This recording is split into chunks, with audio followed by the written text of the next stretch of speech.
Hi, my name's Chuck Fall. I'm with Truth Action Project. We're having a TAP talk with the 9/11 revisionist, aka Norman, and he's from South Africa. And we're going to have an hour plus today, with Norman, and he's going to take us into what is true about the September 11th, 2001 World Trade Center event. So I'm going to just say, I think we're recording fine here. Norman, go ahead and make a further introduction to yourself. You have a Substack and you have a website. So make introductions, tell people how they can connect with you, get your information. And so now I'm turning it over to you. What is true about the September 11th, 2001 event? Hi, Chuck. Yes, definitely something that is definitely true is that the towers aren't there anymore, and everybody can pretty much um, get around that. And we all know that the government narrative that we've been fed is definitely not true, and that's something that all of us can rally around. In general, when it comes to 9/11, there's a lot of theories out there. Some people believe it is bombs, some thermite nukes, buried nukes, and then we've got Dr. Wood as well. Now, my whole journey with regards to 9/11 and finding out what narratives are a little bit more plausible or is more based in empirical evidence. It's been a real roller coaster ride. Eventually, when 9/11 happened, like everybody, we were all gobsmacked. We can all remember where we were and how shocked we were to see those buildings just basically throw up into big dust balls. Um, Due to the fact that I'm in South Africa, it didn't really impact us that much, so it wasn't as close to hitting to home as for most Americans. Um, and eventually we quickly forgot about it. Then when 2005, 2006 rolled around, all of a sudden you had YouTube come online and people started making their own videos, and that's where all the theories and all the disinformation and everything started flooding the internet. Um, I watched movies like September Clues, Loose Change. I can remember the fights around the pod theory that Dave von Kleist brought to the fore with his In Plain Sight. Then you had documentaries like a new Pearl Harbor that had very good information in there pertaining to the Pentagon videos that might have been photoshopped, um, the phone calls, all of that, and that was really eye opening. And then I stumbled upon more.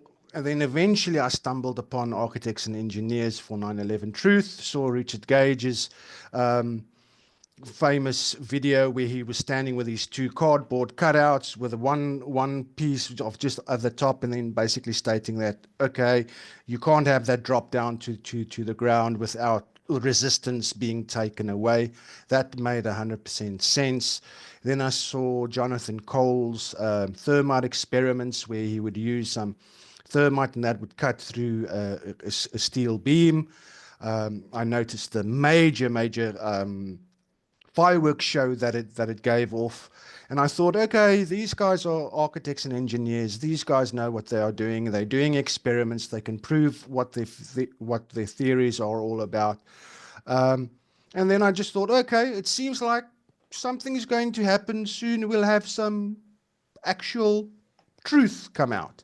Um, and I think somewhere in 2012, 2013, somewhere over there, I stumbled upon, and that's when the algorithms weren't against certain narratives, and I stumbled upon this breakthrough energy conference that was being held. And at that stage, I was really interested in, I was always interested in conspiracy-tainment, if you can call it that. So the JFK, all of that. So I would be spending my time on YouTube. I wouldn't really watch a movie or sports or anything like that. I loved my conspiracy-tainment. Mm. And then I saw this breakthrough energy conference, and eventually on the one day I saw that there's another video and somebody was going to be talking about 9/11. And then we had this frail, small lady stand on the stage, and she said, well, today I'm going to prove to you that the buildings turned to dust before they could even hit the ground. And I was like, okay, this is a bit weird, but I'm at least one of these people. I always listen to both sides of the story before I completely write it off. So I sat through the 2.5 hour presentation, and by the end of it, my mind was blown, because she wasn't just talking about 3 buildings. She could actually count past 3, because she was talking about the anomalies with buildings 3, 4, 5, 6, the Bankers Trust, and then a hell of a lot of other anomalies that nobody else was talking about. Mhm. And okay, so she's got all these qualifications in material sciences and all of that. So obviously she's somebody worth listening to. And again, left it there, and that was it. Life goes on, and then all of a sudden we hit COVID, and we all saw that, what happened to people when they trust their experts. And by the 21st anniversary, I stumbled upon a video where students were being interviewed, American students at a university. And they asked them, okay, what big anniversary is coming, rolling around? And they didn't know anything about it. They didn't know it was Al Qaeda or this or that.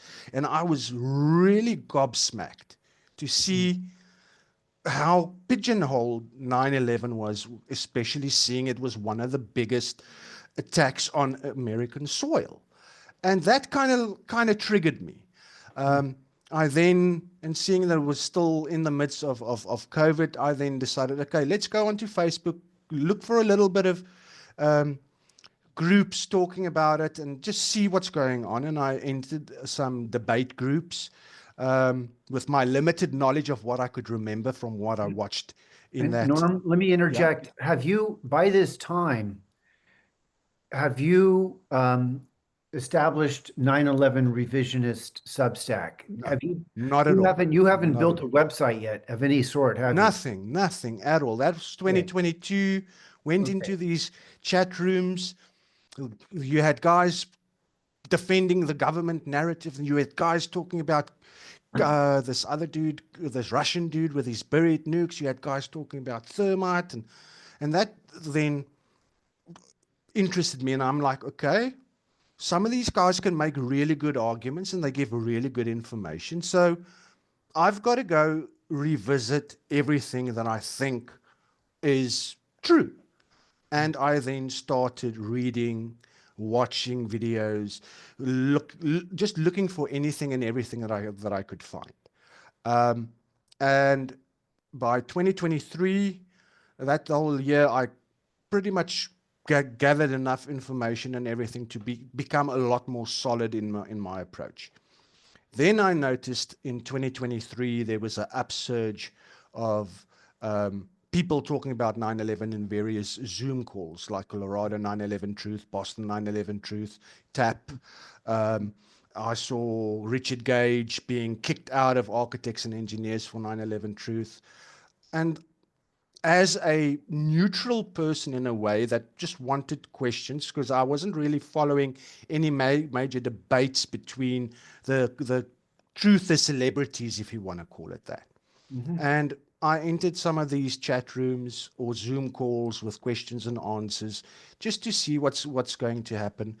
And I saw that a lot of the people that were being platformed and were talking about 9/11 were basically just dusting off research that they did like 15 years prior, as if it's new information. So they're just rehashing old stuff. They haven't really looked at it.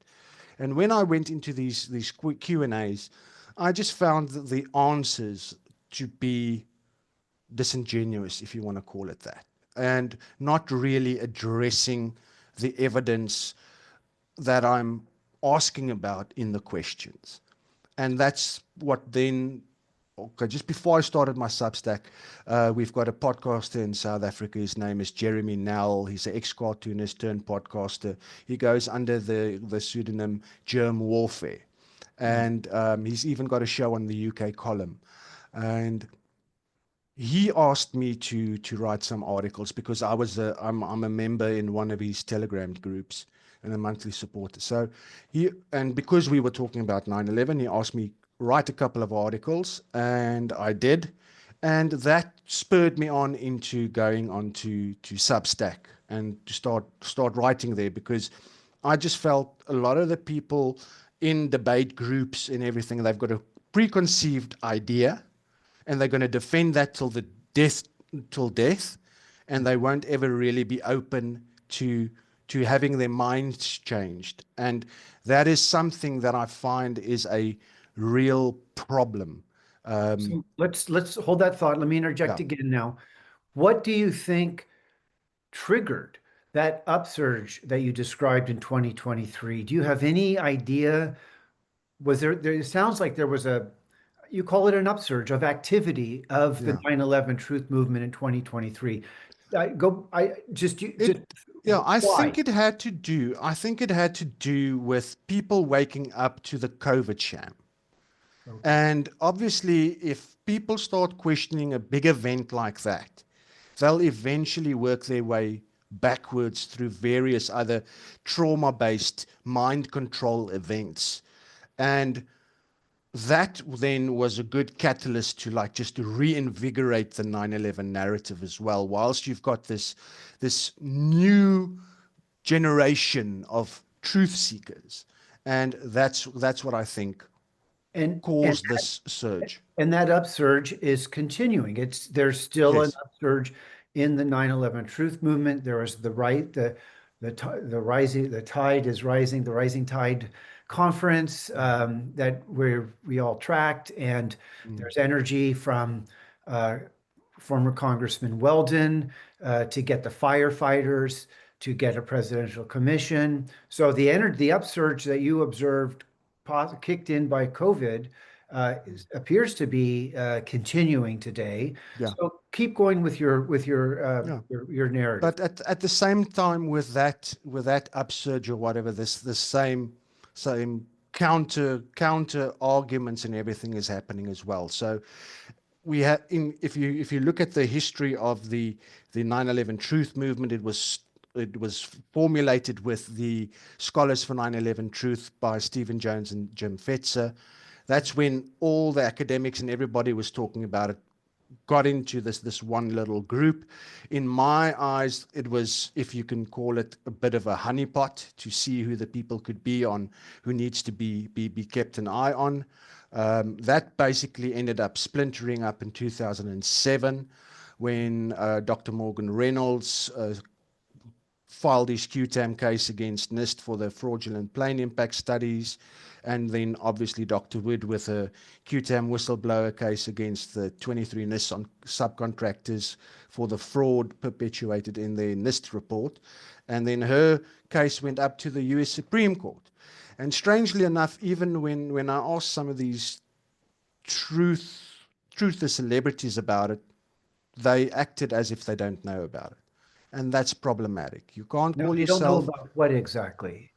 They The they filing. play dumb. They play dumb as if they don't know about the court cases.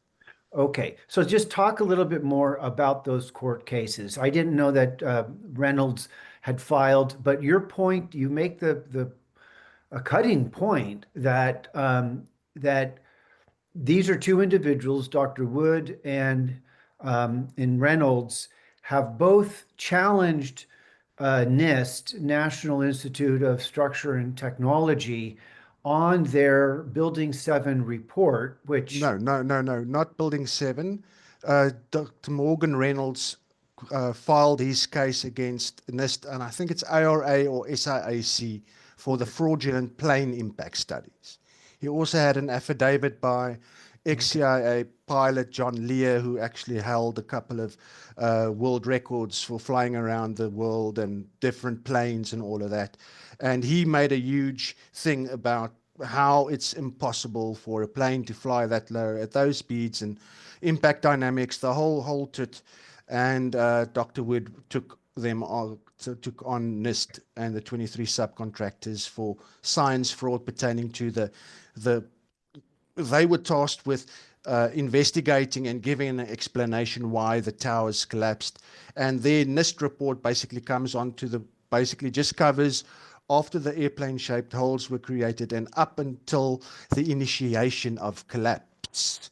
And so that there is fraud. They were tasked and paid a couple of $1 million to find out why it happened, and they didn't do anything of that.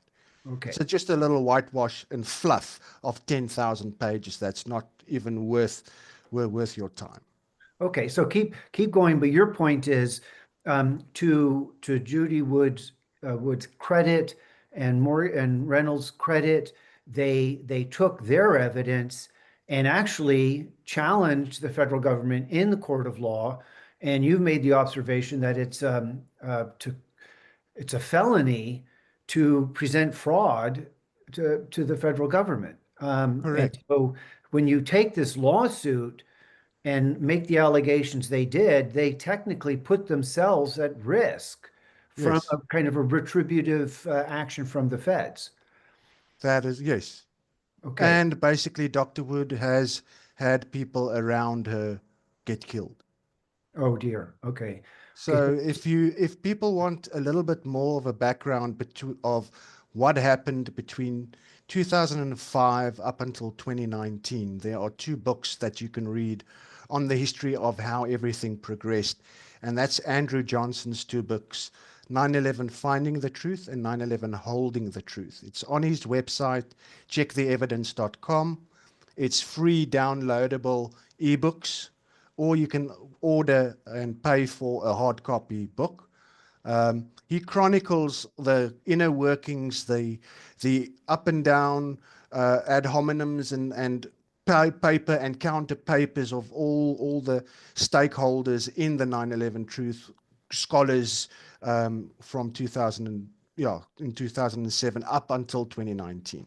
So I read that, and then you can identify everything that was happened to keep people away from that. 2023 rolls around. I'm asking certain of the truther celebrities that run some of the biggest organizations specifically about these court cases, and they denied knowing about it. And there's even I talked to you earlier with regards to 2023 when I asked the question on a tap question and answer, and if you go and replay that, it was also denied knowing about those cases as well. So yes, if I can just quickly screen share, then I can basically Yep. start giving you a little bit of information, because this is what happens with people when you try hear that they are truth seekers. I just want to share sound, optimize, and open that. Okay, so this is what you find with the people. You get premeditated ignorance. Premeditated ignorance is the quality or condition of deliberate unawareness. It is when people do not know because they do not want to know. For if they did know, they would have to take responsibility for the knowledge, and they would thereby be required to renegade their identity, to relinquish the status, privilege, and authority that are derived from a false order of knowledge. At the very least, they would be compelled to leave their comfort zone. I haven't heard of premeditated ignorance. Did you make up that? Did you coin that phrase, or is that from clinical psychology? Well, that's from clinical psychology, because it's what's the other term? My English sometimes Cognitive fails. dissonance. It's yeah, it's and that's not just cognitive dissonance. It's just not ignorance is bliss, but uh, um, not having accountability because you haven't looked at something, so you can't change your mind. And this is something that I found even way back 2005, certain articles. Most of the time, when you get people that are critical to the evidence presented by Dr. Wood, they've never studied the book. They've maybe watched a couple of videos and everything. But if you take a book like this, that is Hold it in the 500, middle. that's 500 pages with wonderful pictures and graphs. There's stuff even for the real sciencey nerds with tables and everything. It's This is the Judy Wood yeah, text. yes. Yeah. This is scientific evidence that is being presented. It is not a theory, because that's one of the ways of um, Dismiss. perception management is by diluting something, by calling evidence a theory. What Dr. Wood did is she looked at all the evidence like you would do in a criminal investigation. You've got to gather evidence and have the evidence then point you in a certain direction. She didn't come up with an idea saying, okay, it looks like bombs took that building out, so let's just cherry pick all the information that fits that narrative and let's go with that. And that's the big difference. So you wanted to know how I got into it. So let's quickly go onto my Substack, because here is something that I've. Okay, let me just open up there, and then I'll have to screen share. Just give me 2 seconds. I just want to get that. Righty then. Share.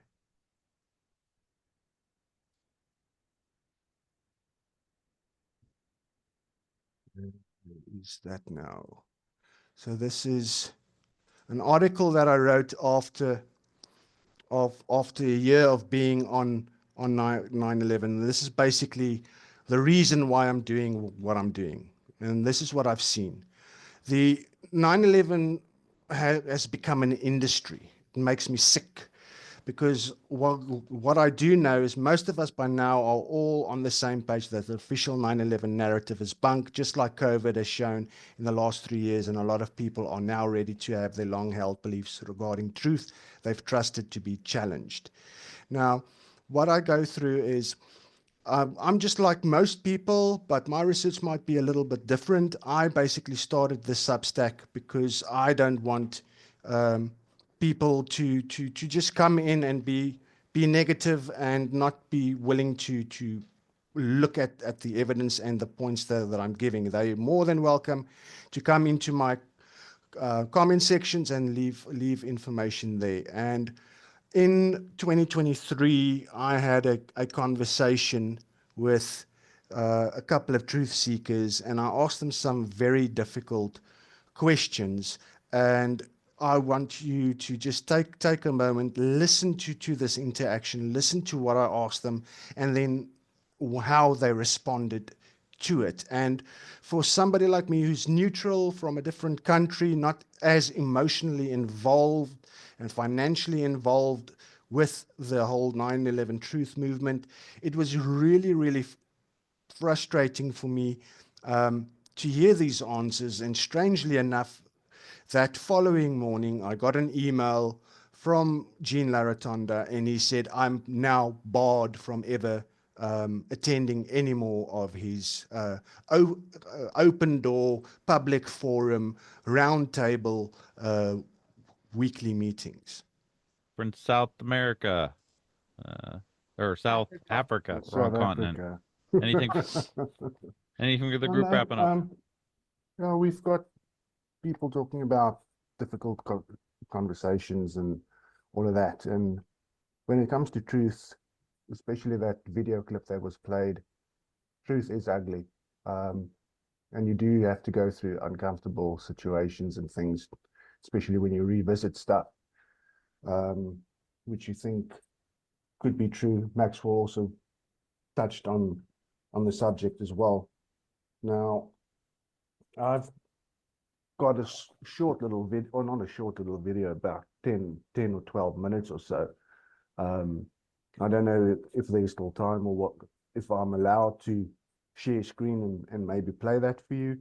It might be a little bit triggering, but as I said, or as you said, we need to have some kind of uncomfortable discussions, and also look at all the various narratives out there, and then just see where we can work together with regards to that. Because you also mentioned Dr. Wood's Q-TAN cases and all of that, but it's also very strange to see how very little of that information ever gets shared.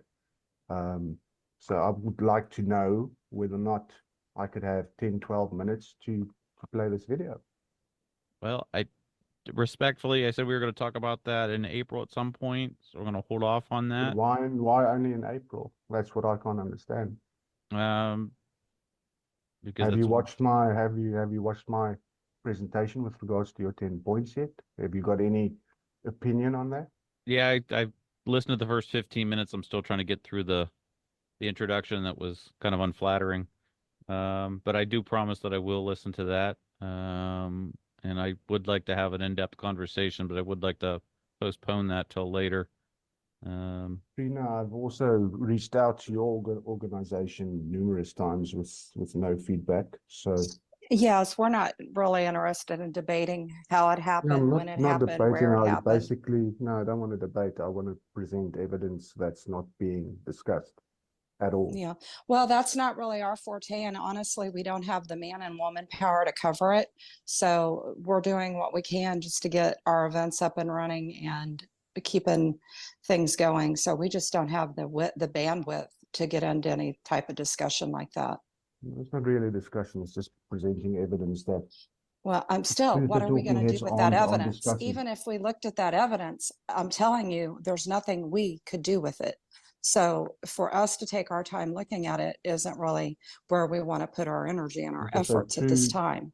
Okay, so 2 court Okay. cases in 2007 that was groundbreaking before most of the stuff happened. Is we're just not going to look at that. That's what people tend to say, and that's I give you my word. imperative.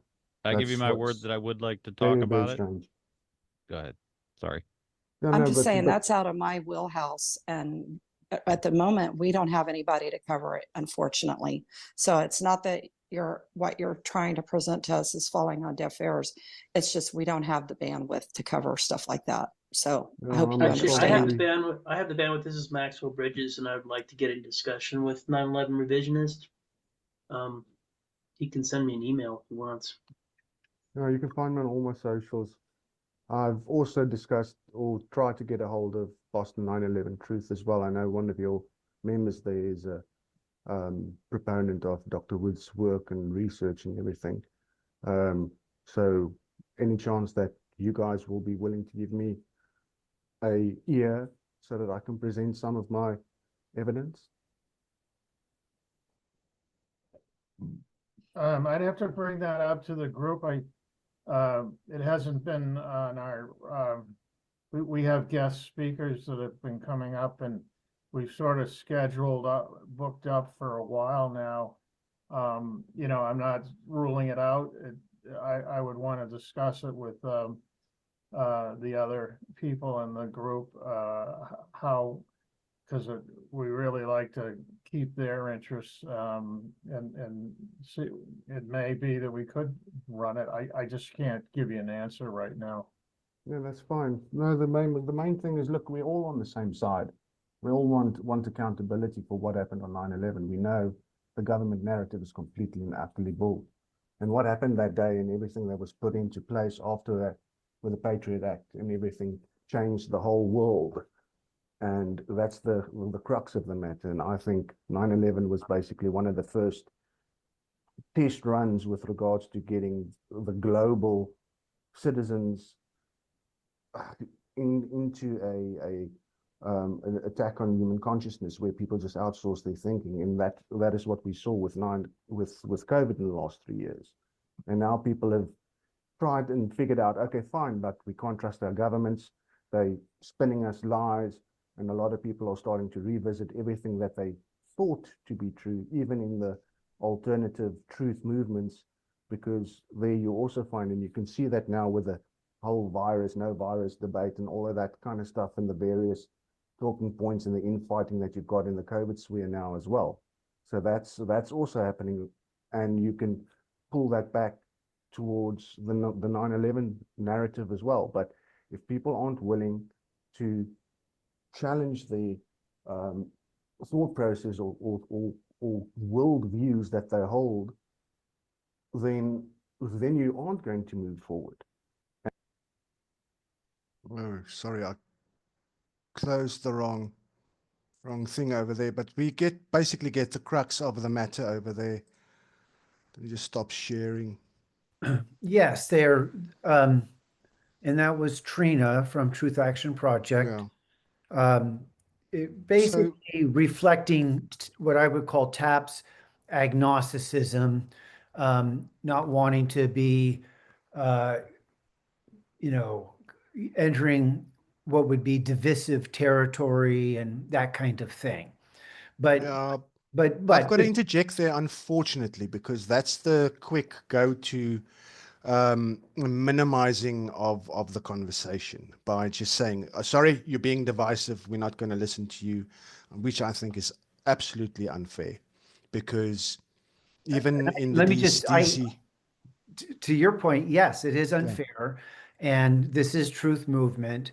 We're supposed to be able to engage in discourse without yelling and yes, some actual listening. So basically, what you represented, what you shared, is a clip from a year ago, 2 years ago. it was around about 2 years ago. To give you some feedback on that, ever since then,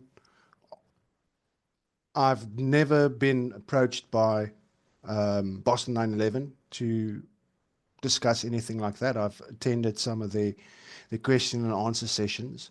But we've got this so-called 9/11 truth movement where you can come and talk about anything and everything except the two actual persons that put their money where their mouth were and went to court.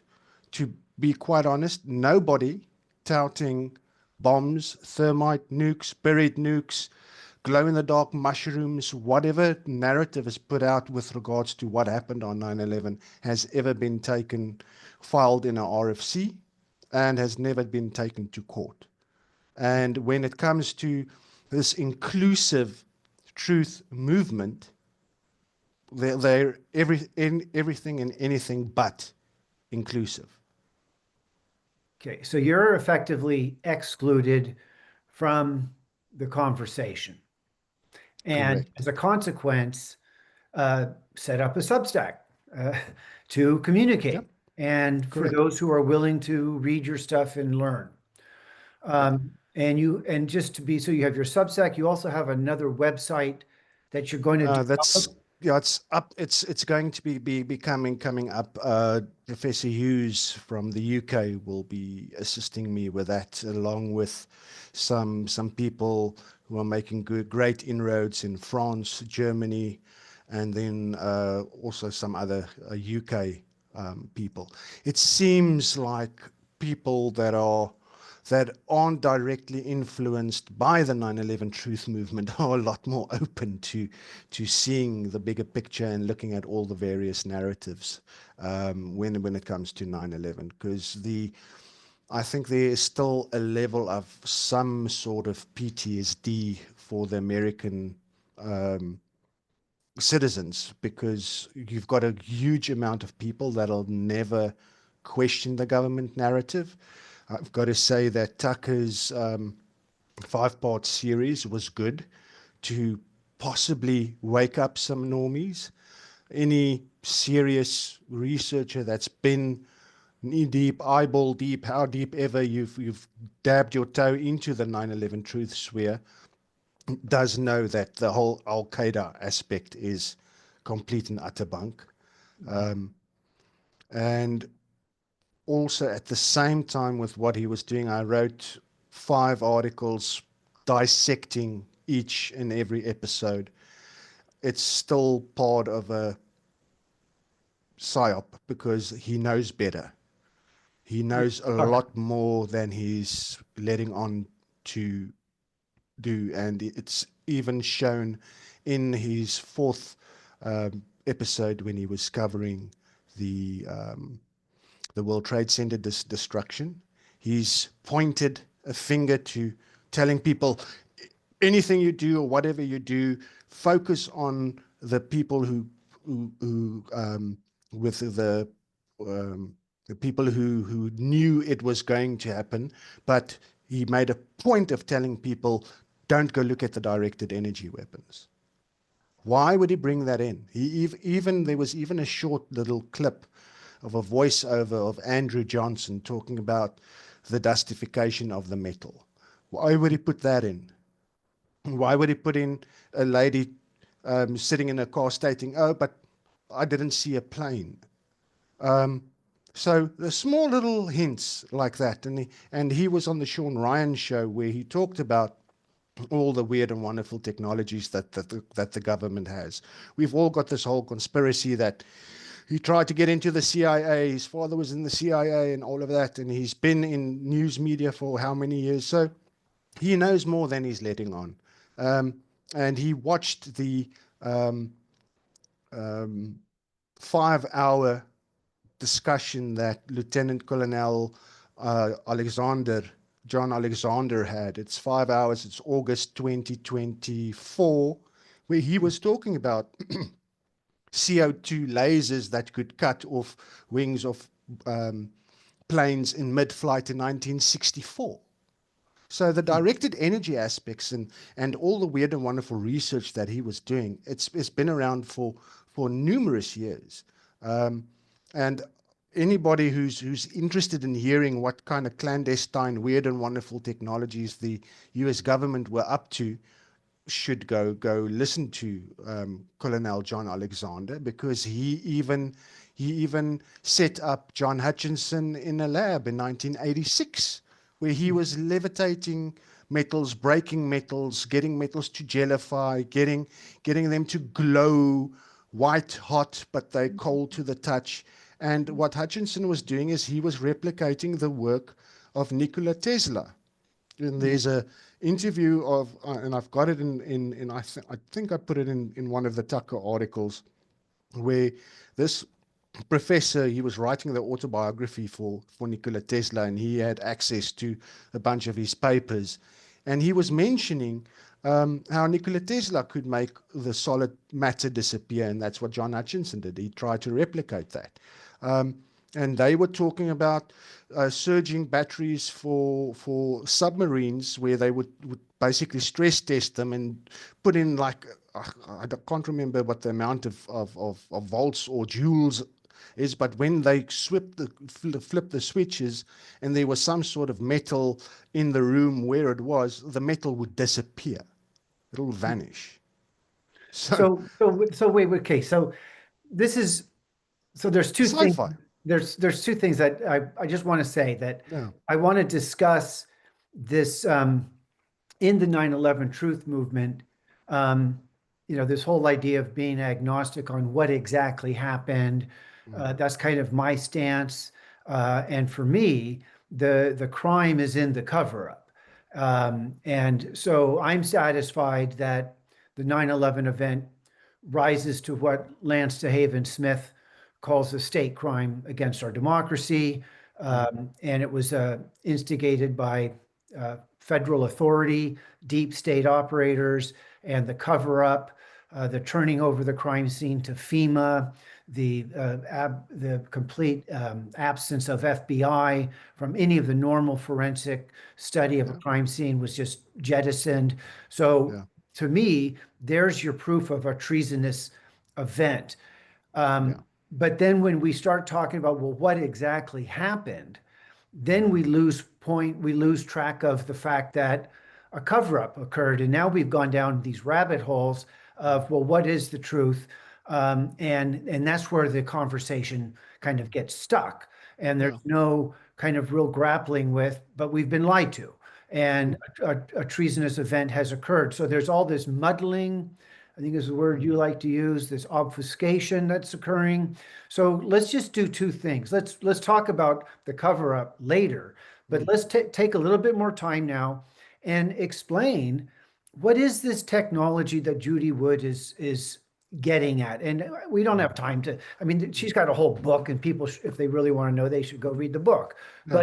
But she's talking about, I mean, you said she presented evidence Yes. in her challenge to NIST, but Correct. but at the same time, David Hughes in his Substack, in defense of Judy Wood, explains that there's technology that the authorities have that we just don't know about. There are a lot of Correct. secrets, and he suggests that some of this hidden secret technology was used, and Yes. the dustification is the evidence of very powerful technology Correct. that is transcendental to bombs going off. So let's talk about the tech further and just flesh that out for us. Okay. But as you mentioned with the cover up and everything, when you're at a crime scene, you firstly need to ascertain what happened before you can go into how it happened, and then to who could have possibly done it. Because before you go through those specific steps of investigating a crime scene, and that is what the World Trade Center was, Shanksville, and the Pentagon, it was a crime scene that had to be investigated. You've got to get all your evidence together so that you can get onto some sort of idea of how it happened, and then you can go after who done it. And what we do know is two of the main subcontractors who were tasked with security and cleanup at the World Trade Center was, I think it was ARA, and ARA and SIAC specialize in the following: psychological operations, impact dynamics, weather manipulation and weather research, and directed energy weapons. They even had they had stuff on their website. ARA had a thing on their website where they've got on their weapons development and testing page, where they had the World Trade Center glowing orange as if it's being irradiated by something. And then they had another picture that showed destruction of an urban setting, with one building looking that really resembled Building 7 that was frothing away for the whole day, and another building that resembles the Marriott Hotel, Building 3. And when she took all of this evidence to court, what she did with the evidence that she presented to court, she collated into this book that most people in the truth movement don't want you to read. And they will call it a theory, and they will call it kooky. They'll call it laser beams from space, which she's never postulated. In the beginning, in 2011, when she just started her website, she wrote a paper along with Dr. Morgan Reynolds and because at that stage, nobody really knew what a directed energy weapon was, because it all pulls back to the Strategic Defense Initiative that was brought out by Ronald Reagan for their Star Wars program, on which John Hutchinson also worked. And which Colonel John Alexander was also working. Then in 1985, you had a CNN special, and I can send you the whole report, where they were talking about RF weaponry, that is, with scalar beams and sound waves and what they could do. And they were showing satellite pictures of the Soviets doing tests of what Colonel Tom E. Bearden said, which is akin to a cold nuclear explosion, but is not a nuke. They use intersecting scalar waves like what Nikola Tesla was talking about. And when you look at those satellite pictures, it is reminiscent of what we saw on the satellite pictures of 9/11. So wait, you're saying the Americans have satellite pictures of the Soviets In using technology 1977. in In 1977. 1977. And Yes. and this and you've and okay, so keep talking about this. You've made distinctions between, directed energy weapon, and this is language that has entered the popular discourse, I would say.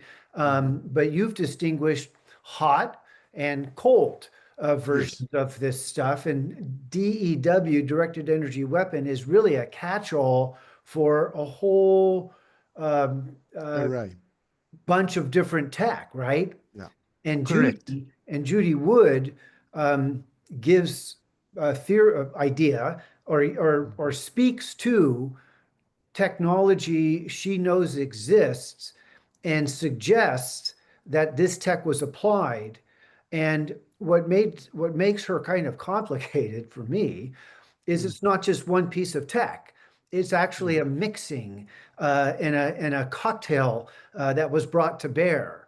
And then there's the whole theory. I know that the natural energy pent up in the hurricane that was offshore was somehow enlisted to bring the forces to bear onto those buildings. So if you want to just kind of, I mean, Yeah. this is Look the I way think this is why, the well, let me just say, yeah. I think this is why people don't like to talk about this because it's so friggin' complicated and preposterous, right? But if It sounds preposterous to the person who hasn't done the research and who hasn't watched the stuff, because it sounds absolutely sci-fi. And what we've also seen is in 1998 there was a gentleman with the name of, oh geez, what's his name? Edgar Fouché. And he was giving a presentation at some sort of UFO conference type thing. And he used to work at Area 51 on weird and wonderful technology. He ended up going to some of his seniors and said, hey man, I really want to write about the stuff that we're doing here. Can I do that? And they said, you can do something like that, but it must be fictional. You're not allowed to write about stuff that you're working on. And in this presentation, he said, well, what did I do? I went and wrote about what my friends were working on. And then we've got this information that somehow teeters into the movie sphere of sci-fi movies and all of that. And then if you see something on in the movies and it comes to light in real life, some people will say, but that's impossible because you only see that in the movies. There's actually, and Dr. Wood mentioned this in the PBD podcast. In 1976, there was a Pink Panther movie with Clouseau, where they actually used some sort of laser weapon to dustify or to completely get rid of the UN building in Manhattan. oh my And God. there you've got this evil Frenchman jumping up and down. I want to see molds of metal. I want to see a huge crater. I want to see destruction everywhere. And the scientist who he kidnapped and held at ransom or something told him, sorry, but you're not going to have anything like that. You won't have a crater. You won't have a whole huge rubble pile lying around there. And the first instance of it being put out there was a 1955 Tintin comic book where they were talking about technology that can turn whole cities to dust. Wow. That's how far, because the guys can create this technologies and then just drip dry to the people who might know, because that's what that Tintin comic was all about. It was all about being spies and all of that. Right. I don't know if you ever read that when you were younger. Yeah, You must have. Tintin is a Belgium. They produced them in French originally, and yeah, he was a kind of an adventurer, Yeah. and you say a spy. Yeah, he was working for government, And he had, yeah, okay. Well, so So that's that's the that's called disclosure. predictive programming, right? Correct. Where idea and information is introduced into popular consciousness through TV and books and so okay. So do you have a picture of the whole footprint of the World Trade Center? Do we want Yes. to kind of Yeah. because one of your Before we criticisms, jump into yeah, that, I just want to give people the idea of the importance of this technology. And okay. I'm going to have to screen share again. Let's see if I've queued that up. There's that picture. Let's open up that one as well. Zoom, share, screen one. Okay, so this is the aspect of the technology that was weaponized. So just as hazardous and wasteful technology behind a nuclear bomb can also be used to provide hazardous and wasteful nuclear power, the technology that caused the clean and effortless molecular dissociation of the Twin Towers can also be used to give the whole world effortless clean energy. Exposing this clean, free energy technology means an end to the ruling elite's ability to control and exploit the general population through scarce, expensive, dirty, and inefficient resources such as oil, coal, nuclear, and renewables. Any group with an interest in maintaining the current paradigm of artificial scarcity and crappy energy technologies which keeps the general population enslaved would have an interest in helping to maintain the 9/11 cover-up, because exposing the crime also exposes the technology to commit it. And to give you an idea of what was left, that is the World Trade Center. You've got World Trade Center number 3 over here. That was a 22-story building. This little clump over here is where you had 14 people survive in World Trade Center 3. That's the South Tower. That's the North Tower. That little indentation that you've got over there, or stub, that was Stairwell B, where 16 people survived.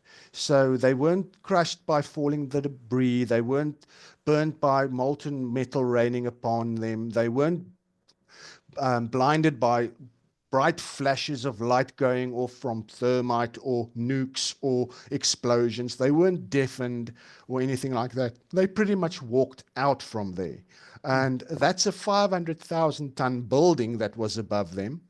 And you can find the testimony of Pascal, and I'm going to butcher his surname. It's Italian, Pascal Buscelli. They call him the 9/11 surfer, and he was on the 22nd floor coming down from the 84th floor. When the building started rumbling and shaking, the people with him ran into the 22nd floor, and whilst he was in the stairwell, he jumped down to the next ledge and curled up into a small ball. And he basically fell through the air whilst the building around him was disintegrating, landed on a perch that was around about less than 5 stories high. And when he was looking around him, he just saw complete and utter chaos. And when he looked up, he saw blue sky above him.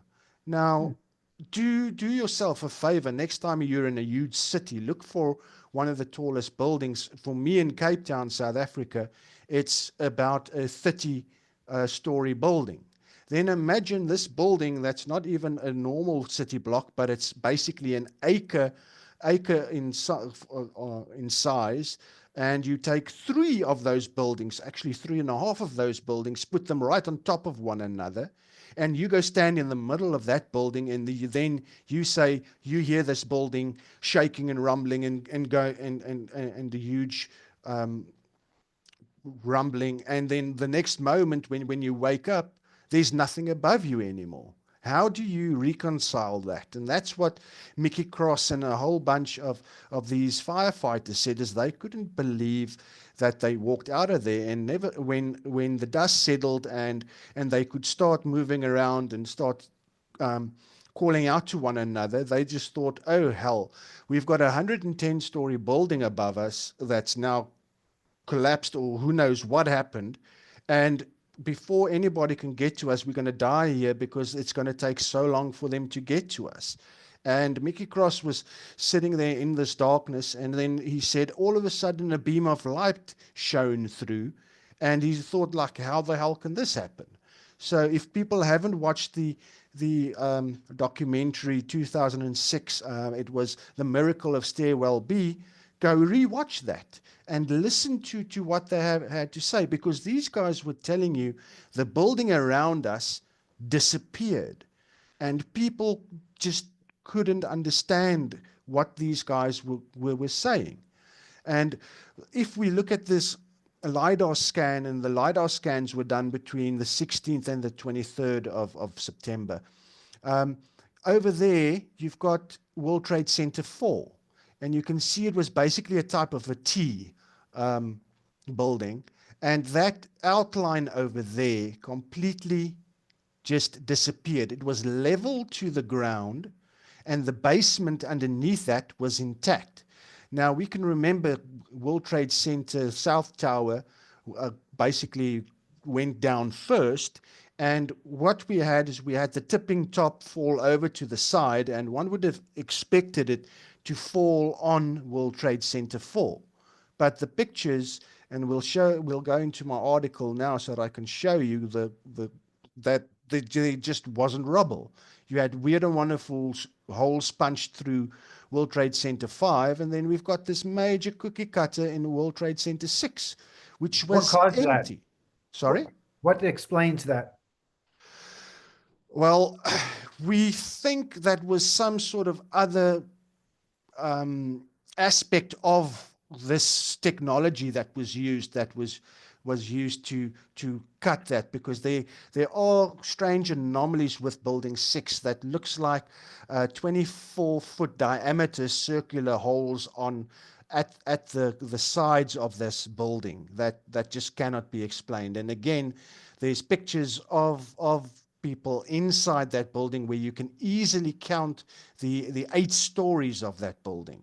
Now remember, when you've got a conventional controlled demolition, the expected rubble pile for a building is usually about 12.5% of the original height of the building. So if you calculate 12.5% of 110 stories, that gives you 13.75. But as you can see in this LiDAR over here, the rubble pile didn't even, it was dwarfed by an 8-story building.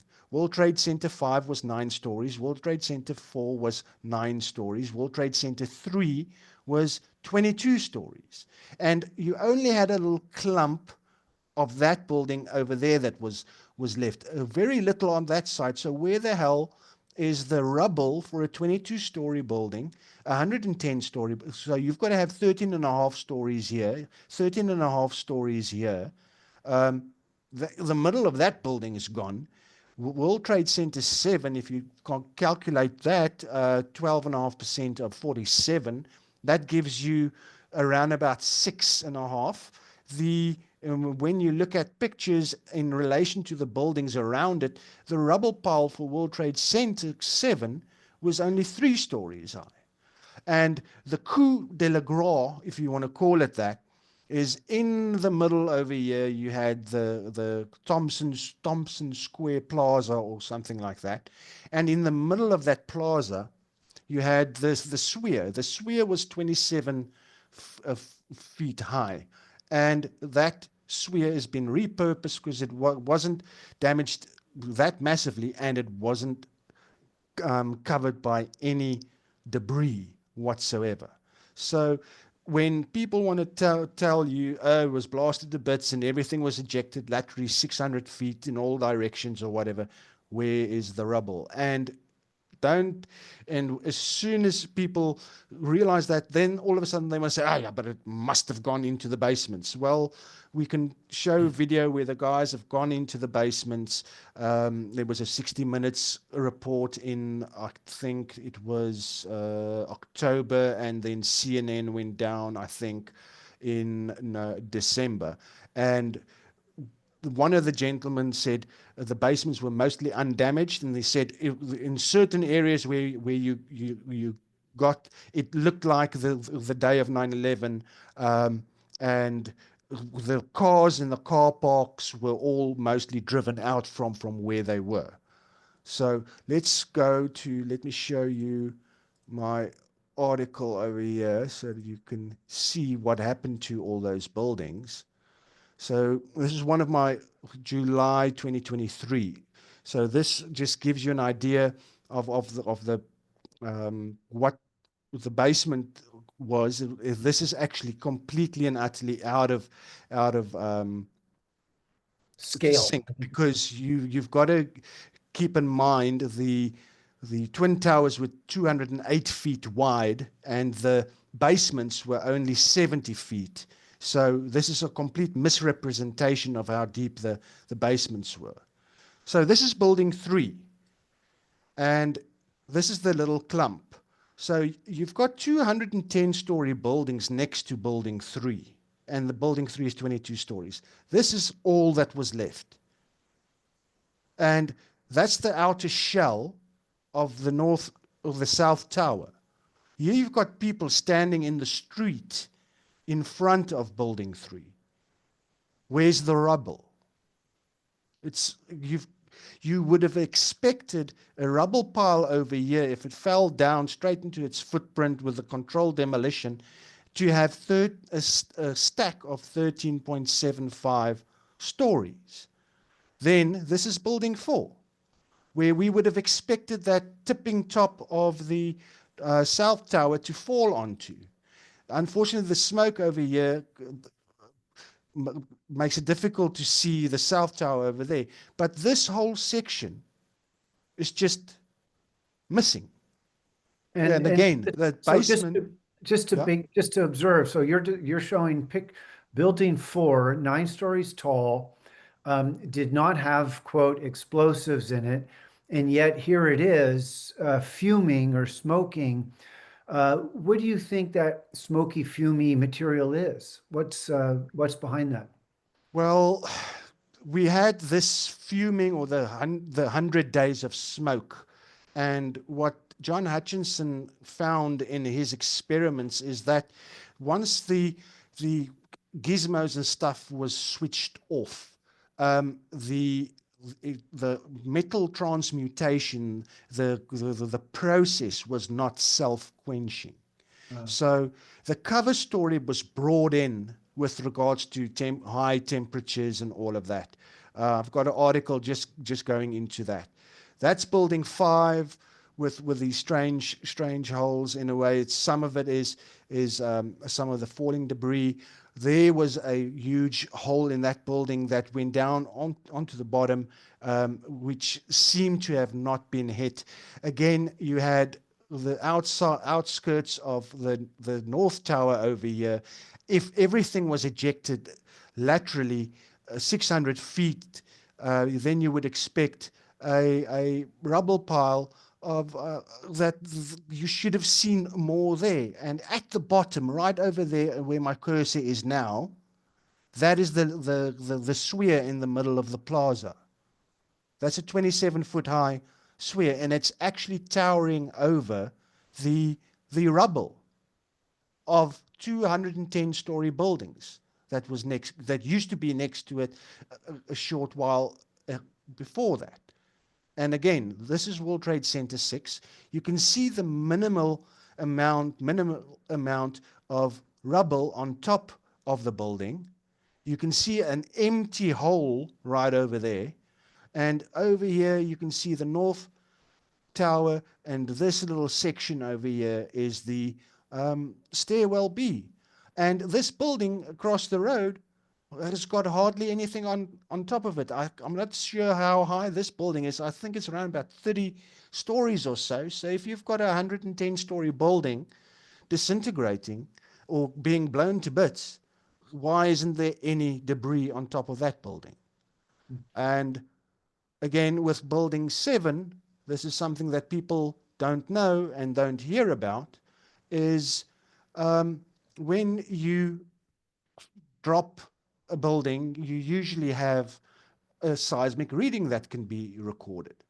And the seismic reading that was recorded for a 230,000 ton building going down was a 0.6. If you've got people at a Taylor Swift concert in 2024 jumping up and down, they create a seismic reading of 2.4, and that's been reported on. And So let's just pause there for a moment. So basically, we've all seen the picture of Building 7 coming down, but you're saying that event did not register seismically in any significant way. correct. Because yeah, let's play. Let me see here. Here is that's the CNN one. That's the longer one. Let's see if I've got one here. This is one that's got audio with it. No, that's the fuming one. Yeah, here's the Building 7 one. No tall building had ever collapsed primarily due to fire. But that's exactly what investigators believe happened to the 47-story World Trade Center Building 7 on September 11th. World Trade Center 7 collapsed because of fires. We really have a new kind of progressive collapse that we have discovered here, which is a fire-induced progressive collapse. And in fact, we've shown for the first time that fire can induce a progressive collapse. The buckled column caused additional collapsed floors and falling debris that removed support from adjacent interior columns. A chain reaction then caused other interior columns to fail in quick succession. The outside shell of the building fell. And our analysis showed that even the smallest explosive charge that was capable of bringing down the critical column in the building, had it occurred, we would have seen sound levels of 120 to 130 decibels about a half a mile away. That would have been an incredibly loud sound, and that sound was not picked up by any of the videos or witnesses that we have talked to. Having a collapse of this nature is a very rare event.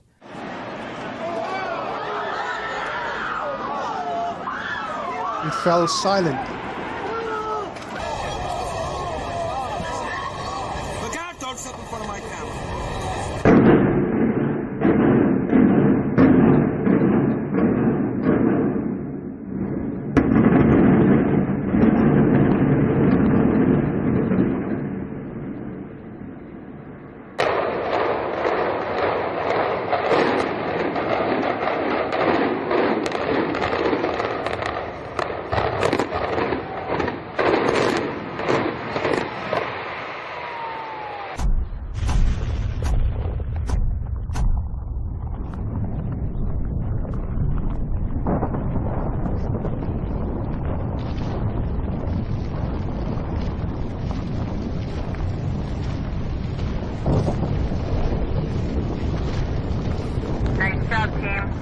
To reiterate, the official story of the collapse of Building 7 is that a typical office fire caused this 47-story building to fall in a matter of seconds.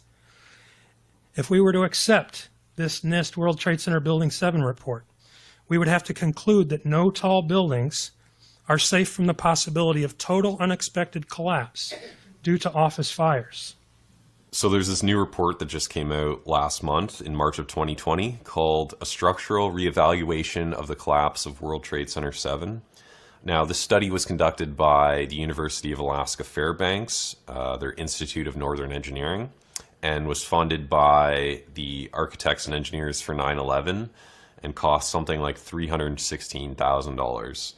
So you can go and download this 112-page report yourself and see once and for all that the official story given by NIST, the National Institute of Standards and Technology, that this building fell primarily due to a few isolated office fires and suffered this global collapse, this perfectly symmetrical free fall collapse due to a few isolated office fires. It's just completely bogus, bunk science. There's no truth to it. So you can know that for yourself now. Download the report, read it. My only criticism is that in these 112 pages, they don't mention the seismic data at all, that this 47-story building only made a 0.6 on the Richter scale, which is pretty much indistinguishable from background noise. I think that's a highly significant piece of evidence to mention. So to leave that out is highly suspicious to me, because architects and engineers also don't talk about the seismic data. And when Richard Gage has been questioned at some of his events, he says, "Oh, I don't know. It's all very confusing. I don't understand it."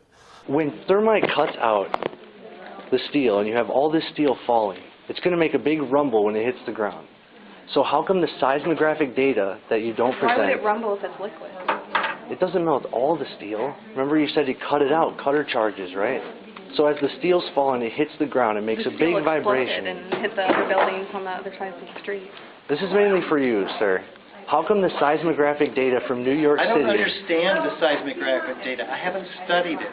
It was turning to dust throughout the day, internally. And you saw an enormous amount of material pouring out of the building, one face and one face only for most of the day. And when it went away, it didn't make a seismic signal that traveled through the earth. It only left a surface wave. It did not slam to the earth. And the surface wave that it left was almost a non-existent event. When you look at these fires, a lot of smoke, you know, they say where there's smoke, there's fire. Well, that's just because that's all we know. Take things like the microwave. Do we really understand what a microwave does? We just know that it heats our food, but it doesn't heat the paper. Why doesn't it heat the paper? Again, why is there all the paper on the ground? Neither thermal energy nor kinetic energy can account for the events of 9/11. Only directed energy could leave all the paper and plastic ID cards unscathed, while turning steel, concrete, and office furnishings to an ultrafine dust.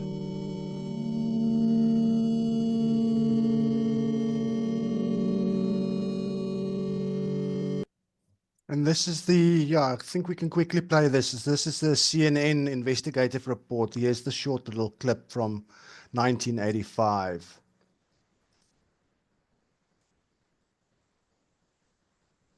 Bearden believes that these satellite photographs are of mysterious non-nuclear explosions near an uninhabited island in the East Siberian Sea, and that they are discharges from an RF weapon that uses intersecting energy beams called scalars. In doing so, you can create, for example, either an electromagnetic explosion at a distance, or you can create an electromagnetic implosion at a distance, the extraction of energy from a distant point. This would look like a cold explosion, so to speak. Or you can create an electromagnetic implosion at a distance, the extraction of energy from a distant point. This would look like a cold explosion, so to speak. This would look like a cold explosion, so to speak.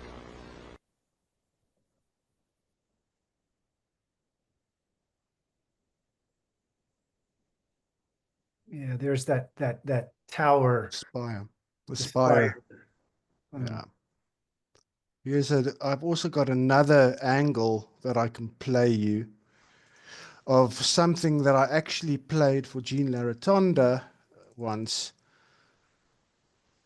And just have a look at this. This is absolutely awe-inspiring. Keep your eyes on those beams over there. Why is it freezing? There we are. We'll just loop again, and then you can just look at those beams as they're falling towards the left-hand side of the screen. Solid, then it's dust. And that is sci-fi. People can't wrap their heads around it, because that is new physics. Completely new physics that's outside the realm of most people's understanding.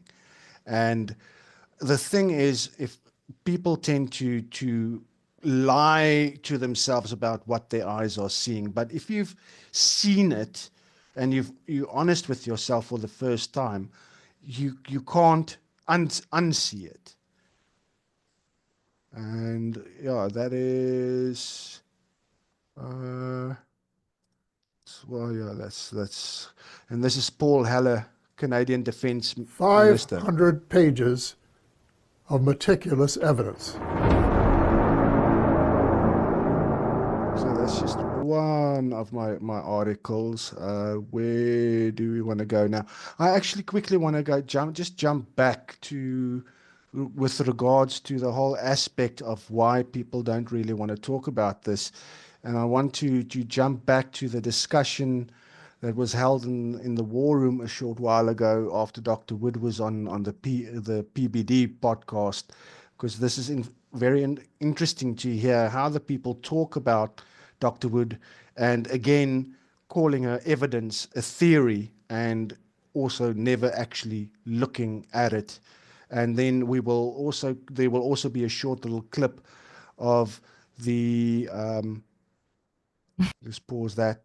The second half of the video is the research head of research for Valuetainment and the PBD podcast. The guy had a book club, runs a book club, and they spent a whole month working through Dr. Wood's book, and then listened to his feedback on it. Patrick Bet David interviewed Dr. Judy Wood. Oh. The death of Charlie Kirk has taught me something, teaching me to be a better Christian, teaching me how to have temperance and talking with people in discussion. I'm no longer going to get angry about things, or I'm going to try not to. I suffer the same problems Tucker says, where you just, I don't know, it's in you so bad that it's difficult, but I'm going to try to do a better job. I love Dr. Judy Wood as a person. She's created in the image of God. I have nothing against her personally. Her ideologies, I think, are batshit crazy. Yeah, I didn't say that, but that's what I was thinking. But listening to this interview, a lot of people in the comments, this is crazy. Yeah. The preponderance of comments were an approval of her and chastising Patrick Bet David for not allowing her to speak. He was more than gracious. He was trying, in my opinion, he was trying so hard for her to maintain her credibility through the interview, but there was just nothing of substance in the interview. He tried several times. We actually did a time frame section out of that whole hour that he gave her, and he basically only spent 7 minutes of that whole hour discussing some of the evidence. And when it comes to describing what happened on 9/11, you can't use normal terminology, because if you call something smoke, then people link that back to fire. But what did we see? We saw something that resembled smoke, but she then called it fuming, because there was no heat involved. Same with some of the terminologies like Cheetos and all of that. And that is what Jonathan Cole did at the DC event, is he attacked some of the terminology, but he didn't take on any of the evidence that she presented. Also, to give you a little bit of background on the PBD podcast, she spent 2.5 hours talking to Brandon Isito, the head of research, and it seemed like they were getting along. She sent them 4 books, signed copies, to their address, which they then said when she rocked up there that they stated they never received it.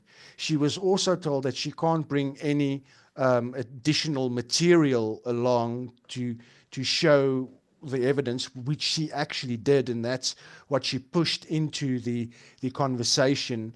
So if you go re-watch it again, that is stuff that they didn't want her to bring. And also they deceptively edited the interview, because they basically shook hands at the end of the interview, and that's when he started.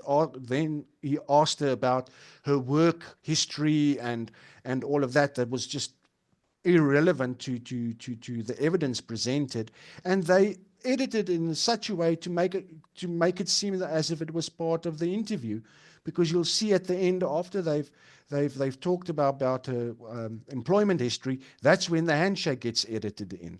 So that whole hour, it was an ambush interview. It wasn't done in good faith. And the statement that he made with regards to Richard Gage's presentation that got taken off YouTube, that was at a stage when the censorship for for COVID was still up. I think they might have touched on something like that. I'll have to go rewatch that, but it's very, very suspect that it was taken down in the first place. But I think it was most probably due to some sort of COVID-related conversation, because we saw how many people's stuff were taken down. So let's just quickly just run through how it was discussed, because they ended up having a discussion for half an hour, but this is a shorter clip. He kept using there's a new vocabulary you need to learn, redefining things, and it just I saw it as empty. I'm sure Norman and Matthew are going to watch this and chastise me, but let's. Yeah, I then emailed him and he said, I'm not welcome due to my persistent uncivil behavior. Unfortunately, again, he's lying about me. I do put in a bunch of links to my articles if there's Zooms so that people can go read more about it, but people don't want to do it. Let's talk, guys. I'd be glad to talk. Norman and Matthew are going to watch this and chastise me, but let's talk, guys. I'd be glad to talk. Well, I'll tell you what, I watched it. To be completely honest, I haven't read her book. I saw a couple of interviews, but it's like nothing about her or her theory ever made me want to look into it. So I'm like, you know what? Let's watch it and let me at least understand what it is that she's trying to say. Sandra, maybe pick up a book and study it, and then you can have an opinion on something that you know about. But if you haven't gone through it, if you hadn't read it or whatever, it's disingenuous and dishonest. How would directed energy weapons have, from a physical standpoint, from an energetic standpoint, from an operational standpoint, from any standpoint at all? I just wanted to understand, even if I disagreed with, understand where she came from in arriving at her theory. And I came away from it with zero. There's that word again, theory. She hasn't got the theory. She did a independent forensic investigation of the evidence that led her to a irrefutable conclusion. There's a huge difference.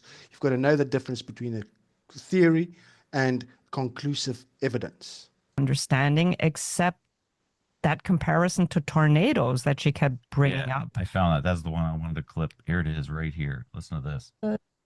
Whoops, of course. Whoa, man. There seem to be two rivaling theories. And this is now Brandon Acito, the head of research for Valuetainment and PBD, on his month-long deep dive into the evidence that is presented in this body of work, this 500 pages of irrefutable evidence. Here, I think the vast majority of people don't believe that fire from the planes is what caused the building to go down the way it did, but there seems to be competing theories between the Richard Gage camp and the Judy Wood camp. Here's a little summary of what the two of them think. Richard Gage is the founder of Architects and Engineers for 9/11 Truth, argues that the towers were destroyed through controlled demolition using explosives. He supports this theory with several key points, like rapid collapse speeds. The tower fell at near free fall acceleration, which he claims is consistent with demolition rather than a natural collapse. And he says the molten evidence of molten metal in the rubble suggests temperatures far exceeding what jet fuel could produce. And eyewitness accounts reports of explosions before and during the collapses, which bolster his case. Gage asserts that the official explanation fails to account for these observations, and he believes pre-planned explosives were used to bring the buildings down. Now, Judy Wood's position is that as a materials engineer scientist, she thinks that direct energy weapons were used to take down the buildings, and she uses the evidence of zero resistance, zero friction, like the falling in 10 seconds and it should have taken like 90 seconds, and only 2% of the materials being there when it's usually like 15% of the height. Normally, there's 15% of the total height of the building that's left after demolition. There's only 2% left, and there's no structural damage to the very delicate bath under the building, which keeps water from flowing in from the Hudson River. And then there were all these weird spots too where people survived somehow. Then you have the guy who was in the building, saw sunlight as he was in the building, meaning indicating that the top of the building disintegrated before the bottom of the building gave out. I mean, I don't think it's unreasonable to think that both of these things could happen at once. Like there could have been bombs that went off in the building that assisted in this. But I don't know. It's weird how little attention Judy Wood's theory gets because, I got to give a shout out to my buddy Andrew, my book club, who has really been pushing for me to talk about this topic. And I never knew about it. I never thought about this one too much. Start reading this book and I'm like, wow, like this is a scientific based argument and we got to talk about this. 500 pages of meticulous evidence.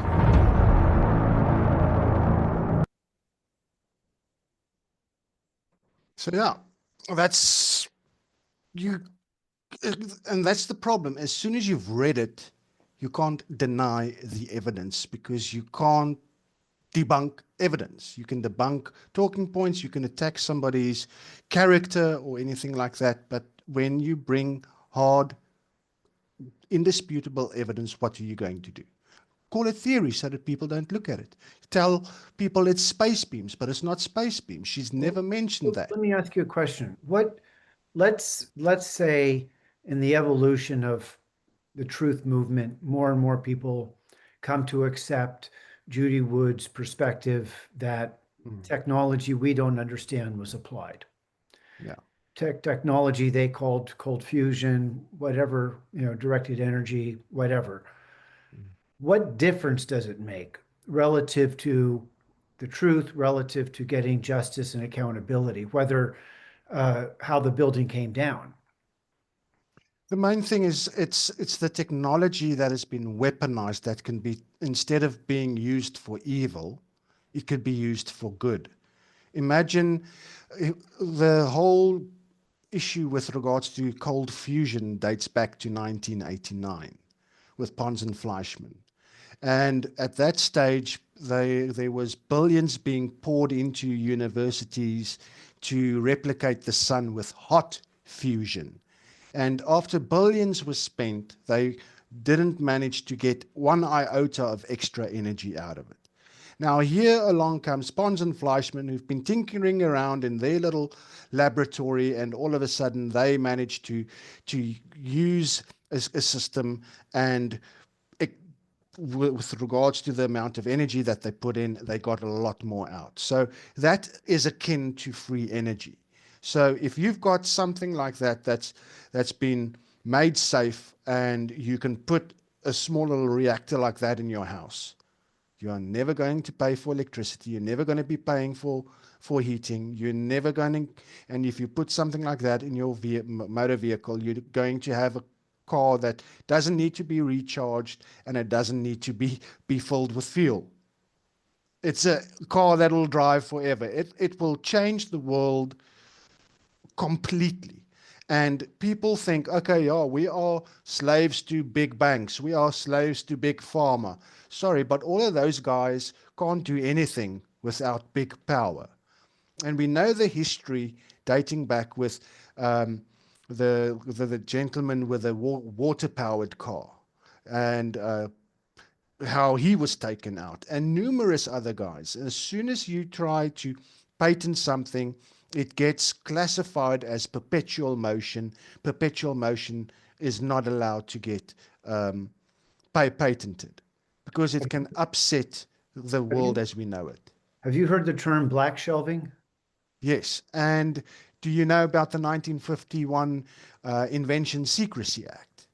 And I learned, from one of the videos, I've learned this. Yeah. And it's quite a remarkable fact that in 1951 there's the Secrecy Act, and it essentially gives the federal government the authority to seize technology and remove it from public discourse and attention. Now, these two guys in 1989 that discovered this cold fusion are the thing they discover has already been known secretly. Is that a way to understand them? And somehow they came upon this same tech and let the cat out of the bag, as it were? Well, I'm not sure, but there was a 60 Minutes piece on cold fusion, and you can find it on YouTube. Just search 60 Minutes cold fusion is hot again. And they got an independent scientist from one of the top universities to go look at the research, and he said in the beginning, well, this has been debunked. I can't see why we've got to look into it, but okay, you guys are obviously asking me to, so I will. And he went and he crunched the numbers, and he said, yes, there is excess heat and extra energy that is being released out of this. And in the 60 Minutes piece, they also mentioned that the Pentagon is looking into further research into this. And he made the statement, I don't know how this is going to impact our energy consumption or whether or not there would be a change or anything. And unfortunately, if we don't need oil or fuel or anything like that anymore, do you think the big power won't allow that? And that is how big it is. And the only reason why the cold fusion aspect was, if you can call it, swept under the rug, is because 2 days after the Pons and Fleischmann went public, the Exxon Valdez accident happened. And you know how the media is. They love a good tragedy. And then it was forgotten about, and Pons and Fleischmann's careers were pretty much in the bin. There's another researcher, his name is Dr. Malov. He used to work for MIT, and they were replicating the experiments of Pons and Fleischmann. And he ended up seeing how they were cooking the books and changing the figures so that it doesn't seem like there's extra energy in it or being created. And because of that, he then resigned. He wrote a book called Fire from Ice. And at that same stage in that book, he mentions somebody in the 9/11 truth movement over 300 times and being part and parcel of this cover-up and killing cold fusion. And that gentleman's name is Stephen E. Jones. Oh my. And when Dr. Wood popped up, basically talking about this energy phenomenon with regards that's been weaponized on 9/11, all of a sudden he pops into the 9/11 truthosphere with his thermite narrative. So there's obviously a suppression. Well, one, the truth is being suppressed, but you're suggesting the stakes of 9/11 truth, if it's somehow revealed that that this high tech was applied, and then the implication of the high tech is that it's a technology that produces free energy, which is misnomer, because there's no free lunch. You have to put in one, get 1.2 out. So there's a surplus of expenditure of resource and energy, and that's what they're calling free. I mean, arguably a solar panel produces free energy after you pay all the construction costs back and so on. But it also has a lifespan of 15 years, and the waste of a solar panel is actually worse than radioactive waste. Okay, so we're not going to debate, go down that level. But what is the implication for the truth movement, for the truth to be out, to get it out into the public? Well, the truth shouldn't be pushed under the rug. The truth should be talked about and not mischaracterized and misrepresented the way it has been. Because imagine if when Dr. Morgan Reynolds and Dr. Wood went to court, you had a couple of thousand people outside of their court cases, then a little bit more attention would have been given to this. And then just imagine if that was exposed 25 years ago, what world would we live in now? Because there won't be need for wars over oil or territory or anything like this. There won't be this false scarcity world we live in, because we would have abundant resources for energy and everything that we need. Remember, every single thing that you buy, this pen, 90% of the cost of this pen all relates back to power, energy. And if this becomes 90% cheaper, how much better life would we all be living? Okay, so so there's two levels of implication. There's the technology piece, that if that technology were available for public interest, then the scarcity model would disappear in effect. But there's also implication for American exceptionalism, the American project internationally.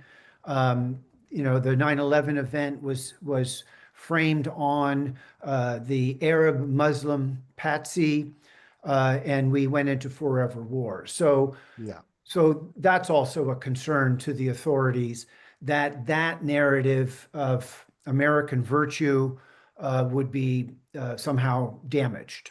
I mean, so there's a couple of different levels, but behind both of these, the tech and the implication for American hegemony and position in the world, the virtue of our military project, we're all left with the fact that there really is this super powerful cabal. I call plutocracy, some people call predator class, some people call oligarchs, whatever you want to call this. This is a real phenomena. This is a real problem. This same force, energy, showed itself under the COVID. I don't know if and we're not going to go into the COVID, but it was a deployment from Department of Defense into the public, Five Eyes nations, Europe, Africa, South Africa certainly was part of all of this. So just what are your thoughts on grappling with a wicked, evil power structure that's hidden from us? Well, we need to talk about it and expose it. And unfortunately, unwitting or good-intentioned people that can't wrap their minds around it. And again, that comes back to the conspiracy-tainment aspect of truthers, because a lot of people don't really go do their own work. And this is what Professor Hughes said in the interview on the Solari report with Catherine Austin Fitz, is people want to be entertained. They don't want to go do the work themselves, and they've got to take up that responsibility. And that's the same thing also with Catherine Austin Fitz. She talks about Mr. Big Global and the technocracy coming down and all of these things. And in her interview with Tucker Carlson, talking about the elites and the subterranean bunkers and all these weird and wonderful stuff, she was talking about the breakthrough energy and how dangerous it is if it gets weaponized. She mentioned her friends were the guys who organized the Breakthrough Energy Conference in 2012, where Dr. Wood spoke. Andrew Johnson, who wrote those two books, 9/11 Finding the Truth and Holding the Truth, spoke to her at that conference. But when she was interviewed and talking about this with Tucker Carlson, she didn't mention Dr. Wood. Why not? And then you've got Tucker Carlson a couple of months later telling everybody, focus on the foreknowledge, but we don't need to look at the conspiracy of directed energy weapons or the two court cases that were filed. Okay. So is she hitting up against that glass wall, the glass ceiling of truth? Is she afraid for her own career? I mean, she's kind of a whistleblower, but even for whistleblowers, there's limits to where they would go. I mean, what risk does she face if she were, for consequence, if she were to speak frankly about Judy Wood and report on her just as another? Well, Colonel Tom E. Beard in 2012, Jesse Ventura did he had this whole TV show, Conspiracy Something or whatever, and he eventually went through 9/11. Also initially believed the thermite stuff. Then he went on his book tour with those 30 secrets that the government doesn't want you to know about or something like that. And whilst he was busy signing, somebody a guy from NASA came up in front of him and just dropped Dr. Wood's book in front of him. And then he started reading it, and that's why he did his episode on the death ray. You can still find it, I think, on Rumble or somewhere. And in the episode, there's a gentleman who used to work for NASA, who used to work on the Star Wars program, mentioning that he worked on this technology that can do it, that can not just decimate a couple of buildings, it can take out a whole city. And basically a day after they met, he put on a photo of him and Jesse Ventura on his website, and basically 2 days after that, he keeled over and died of a heart attack. There's another gentleman in 2006, Dean Warwick, who was an ex-MI5, MI6 guy.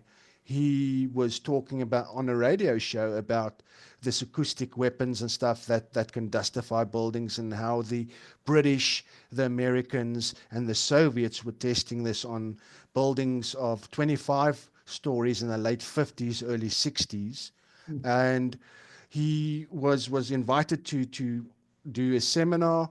Whilst he was talking, he said that he felt some sort of weird heat against his head, and he was just about to start the second half of his presentation to say who killed Bob Kennedy, and he then also killed over from a heart attack.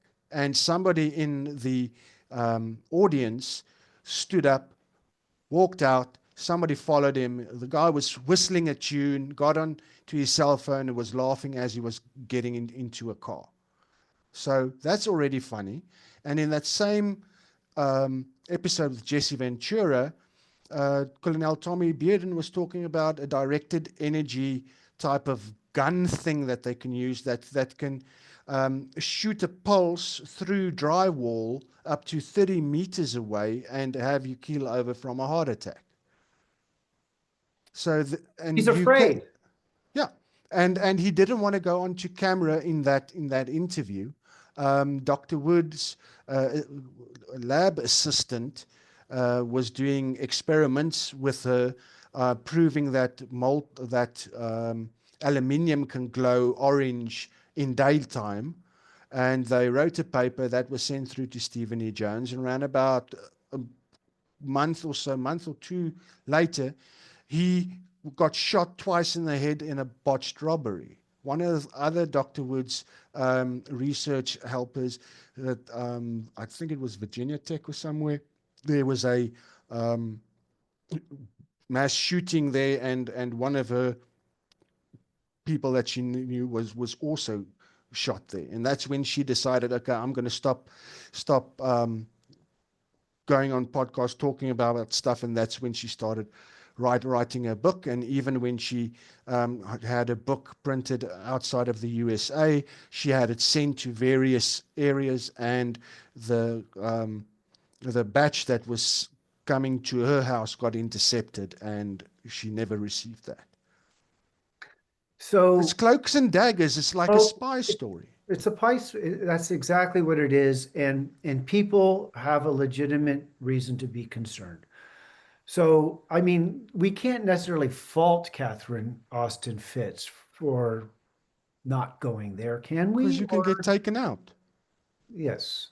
So people talk around it. They talk sideways relative to it, to skirt the issue, and maybe Gene Laterantonda is frankly concerned for his own. I don't know if he's ever looked at it. It's just frustrating that people will shut down conversation.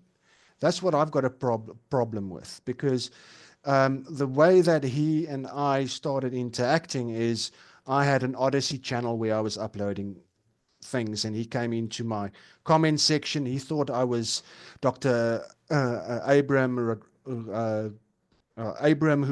who confronted Richard Gage in 2011, and he thought I was that gentleman. And I then told him, no, it's not me. I went into his war room and told them, okay, fine, you've got those 10 points of contention against directed energy weapons. So let's do a presentation and I'll counter your 10 points. Well, it's been 2.5 years later. That hasn't happened yet. I've done a presentation where I've taken on his 10 points and completely pointed out what's wrong with it. We've got Bob Grenier, who's now completely proven that the dust sample study of Niels Harrit and Stephen E. Jones is complete bunk. And there were people as far back as 2007 pointing it out. I've got a video of another gentleman debunking it in 2010. And then you should know Dr. Denny Rancor. He wrote three papers on what was wrong with that paper as well. So it's not since last week that Bob Grenier opened up his mouth about it. It's been known for the last 15 years that paper is based on false science. And even in DC, you had Niels Harrit still standing there, going on as if it's got any merit. And there's a Gage even put in the video in his article with Harrit's reprieve on Bob Grenier's stuff. And if you listen to that BBC interview, it's a very confrontational one, because Harrit isn't even a metal specialist. And the BBC guy went and spoke to one of the top professionals in the world who had 50 years worth of experience in metallurgy, and telling him exactly what's wrong with it. And you had Harrit stating, sorry, but it's you saying it. I want to, that professor needs to come to me. It's like, dude, this is a BBC show. He's quoting another professional. So this is what Bob Grenier is going to be doing now, is he's going to be taking it to the public sphere, and his follow-up will be out soon. And Harrit, when he answered Bob Grenier on that, he didn't even cover what Bob Grenier was discussing in his stuff. So there's never been an honest discussion of the evidence at all. You'll have all the thermite nuke proponents and all of that. They will have their say, but they won't come to a table and have that actual discussion. And that's been going on since the formation of the 9/11 Truth movement. Even Gage and Fetzer had this whole big debate in the week preceding 9/11, on the 3rd, 4th, 5th, and 6th, where Gage they were supposedly doing the thermite versus nukes and planes versus no planes. And Gage basically focused his whole presentation on it's thermite and it's not directed energy weapons. Fetzer said it's nukes, and he talked about no planes. And when they actually did their whole debate, the mock debate, it was basically a tag team against Dr. Wood. And strangely enough, Fetzer even used some of my research in his presentation. And both of them used information from my friend Math Easy Solutions in Canada, where they were fighting about the nose out video.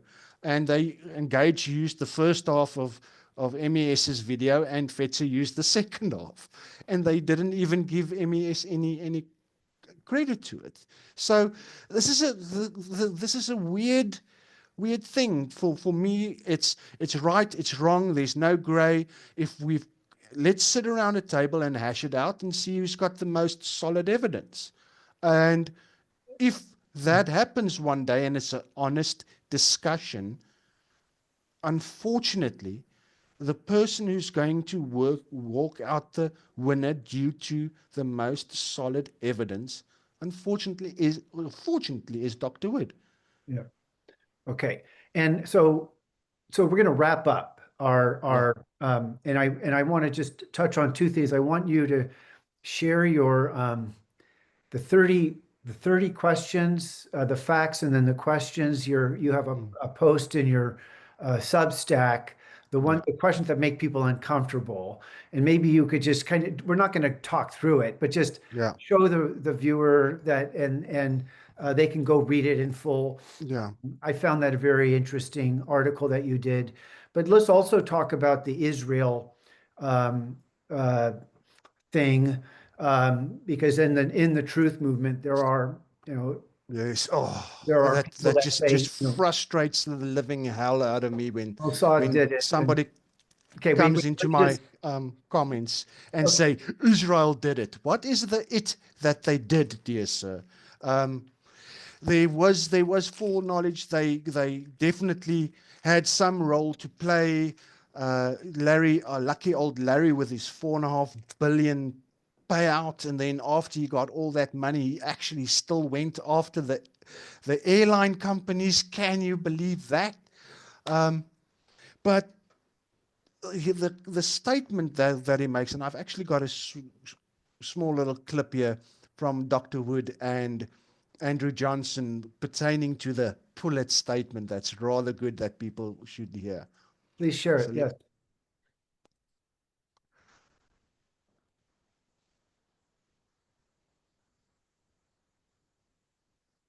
Okay, now why don't you want to play with Larry Silverstein and the Pullet, the Pullet comment? Yeah. And to think that he would have made that comment to stir up people in the truth movement, that doesn't make a lot of sense to people. They just can't believe that you would actually, in other words, you would actually engineer the cover-up to take in the people who are already questioning the official story. They don't see the second and third and fourth layer of this. It's just beyond, the sort of level of comprehension. So of course he was part of it, because he said just exactly the right words, and then everybody thought, see, Pullet means controlled demolition. It's so ridiculous. Do firefighters go around with sticks of dynamite in their back pocket to, just in case, to check in there? It makes no sense. You have to study a building for months in advance to see where to put the explosives and so forth. And if the building is half burned, you would have no idea how to assess how the thing is going to fall, because you wouldn't, unless you could assess the damage. And then you got people like Alex Jones promoting that clip, and I was taken in by it as well. So I can speak from direct experience, because I believe, as I've said many times when I've done talks like this with folks, I was taken in by the bomb story.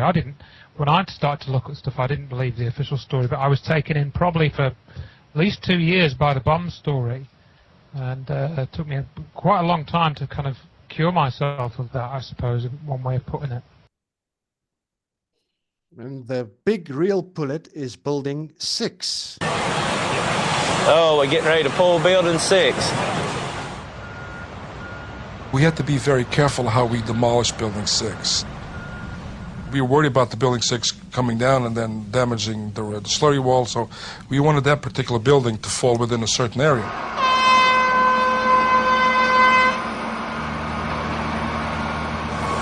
Well, we've got the cables attached in 4 different locations going up, and they'll be pulling the building to the north.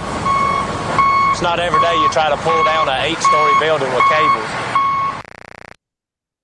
And that's the insides of Building 6. So you can count the 8 stories. You can see that there is a very limited amount of rubble inside of it.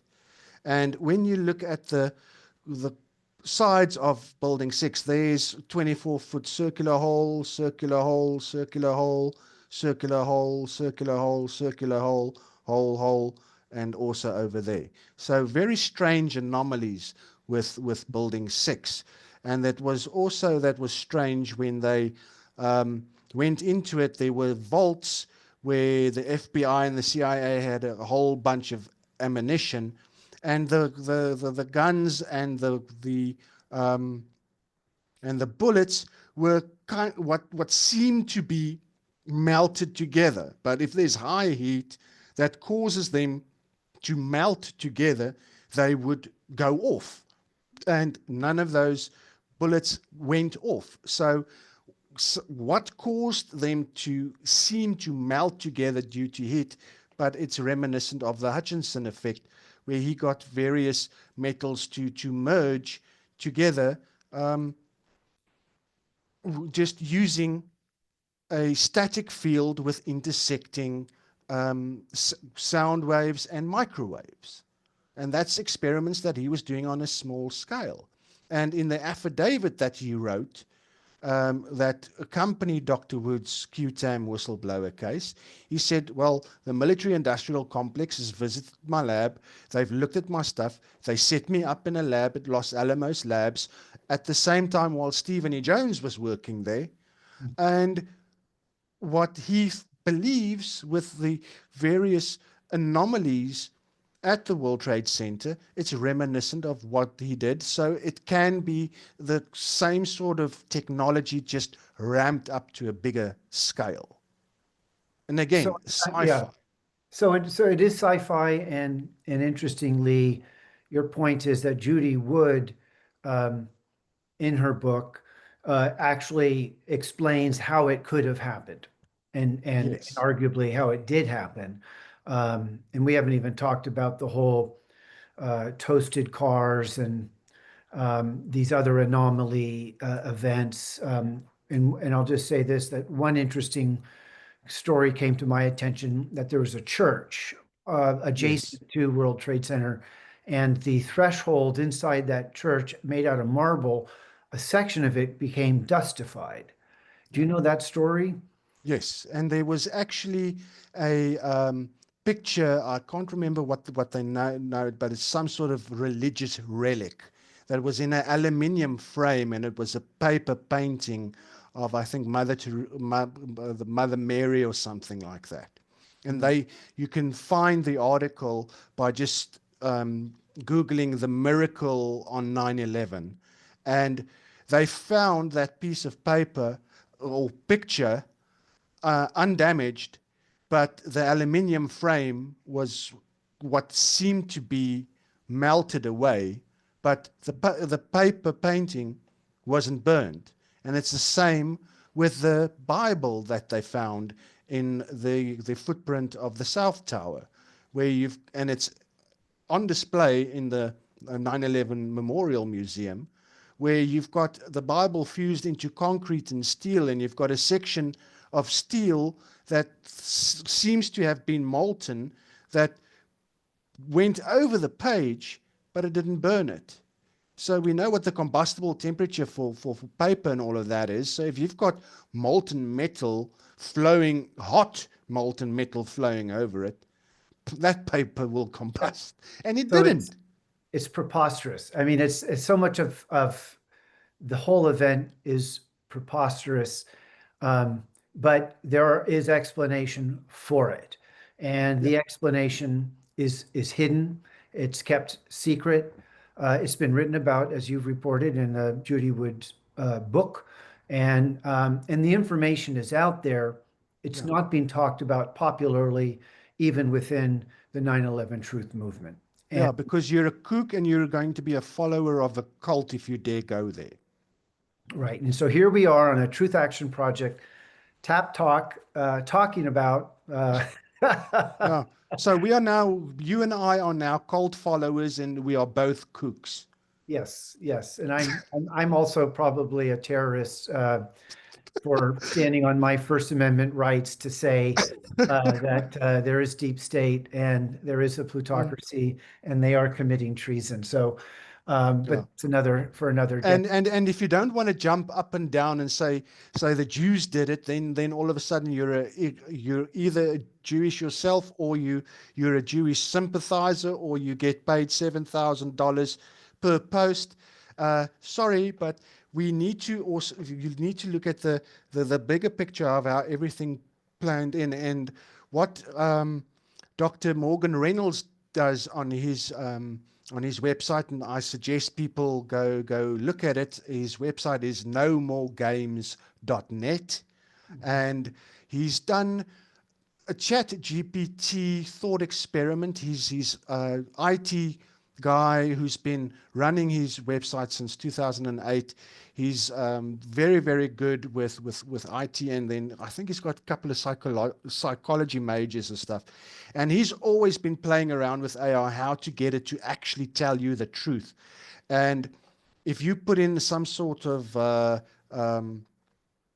scenario or make-believe scenario, and you can actually put in the actual evidence, you can get it to give you a pretty accurate, real-life, truthful answer.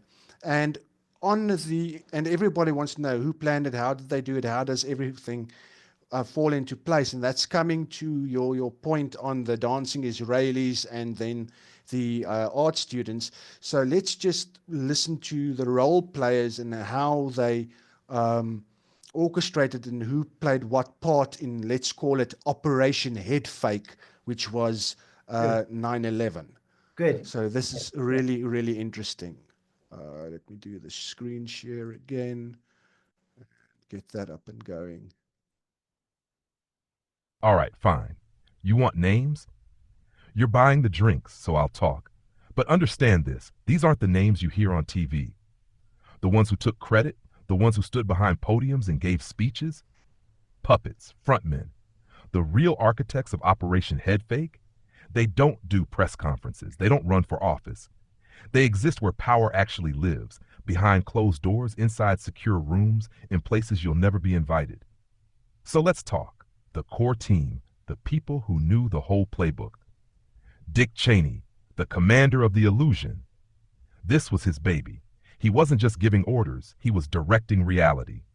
He ensured the timing of events matched the planned media cycle. He controlled the response, which meant making sure there wasn't one. He was one of the few who knew exactly what would happen and when. Bush, an actor playing the part of the president. Cheney, the one actually pulling the strings. Donald Rumsfeld, the handler of the aftermath. Rumsfeld didn't need to know the technical details. He was there to handle the fallout. He made sure nobody inside the Pentagon questioned what they saw. He oversaw the transition from shock to war. He helped design the permanent state of fear that followed. You don't need to know how the trick is done if your job is just to keep people from looking behind the curtain. Paul Wolfowitz, the architect of the post-9/11 world. Wolfowitz wasn't just involved. He had been waiting for this moment. He was part of the think tanks that had been planning for a new Pearl Harbor years before. He helped script the policies that would follow the event. Endless war, a surveillance state, total control. He made sure Operation Head Fake wasn't just a one-day event, but a world-changing shift.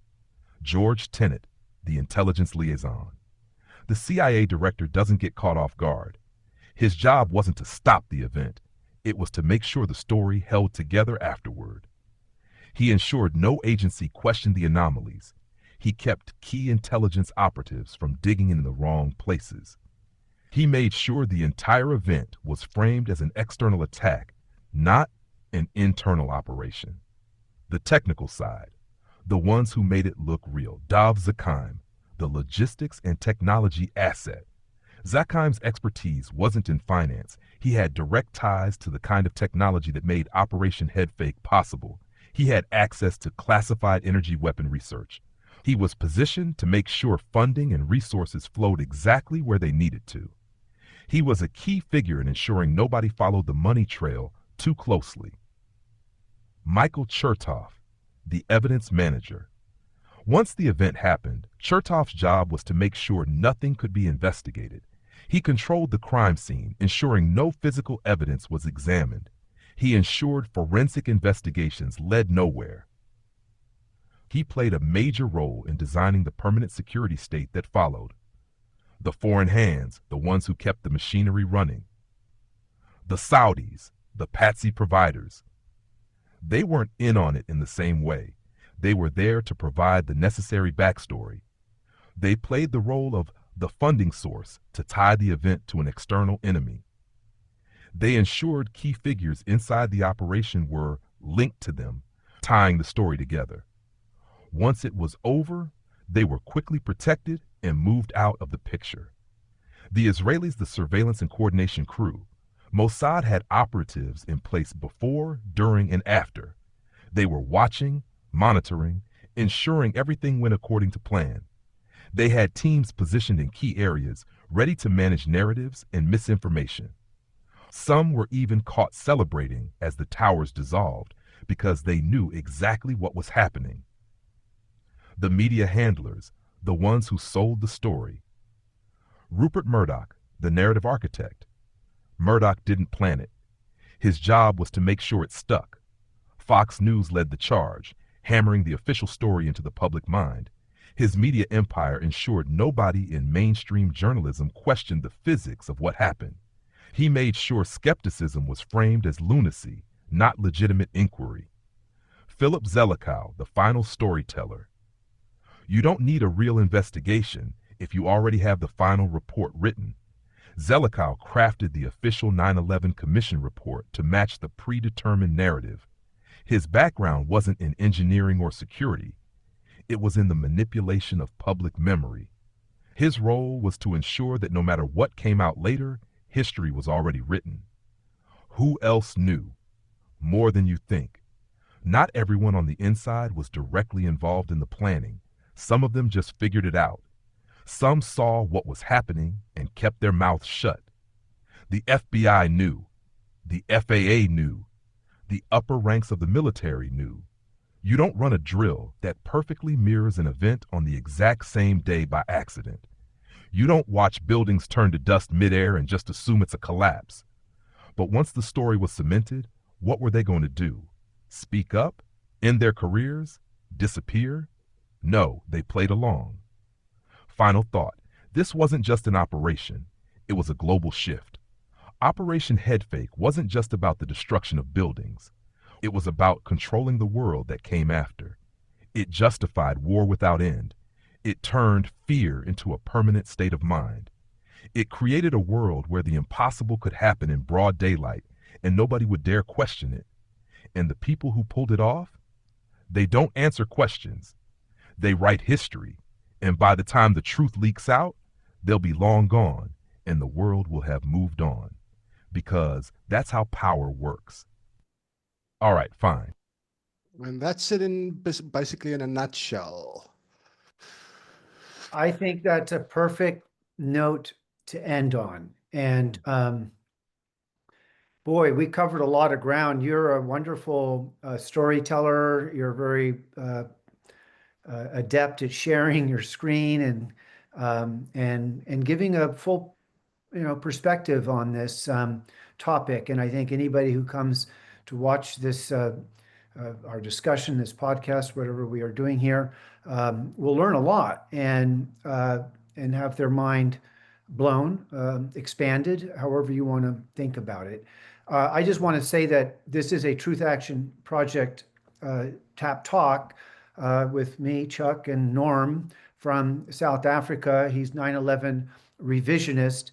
The disclaimer would be that this is the ideas presented are not official for Truth Action Project. We don't have a position on this, and organizationally we're educational.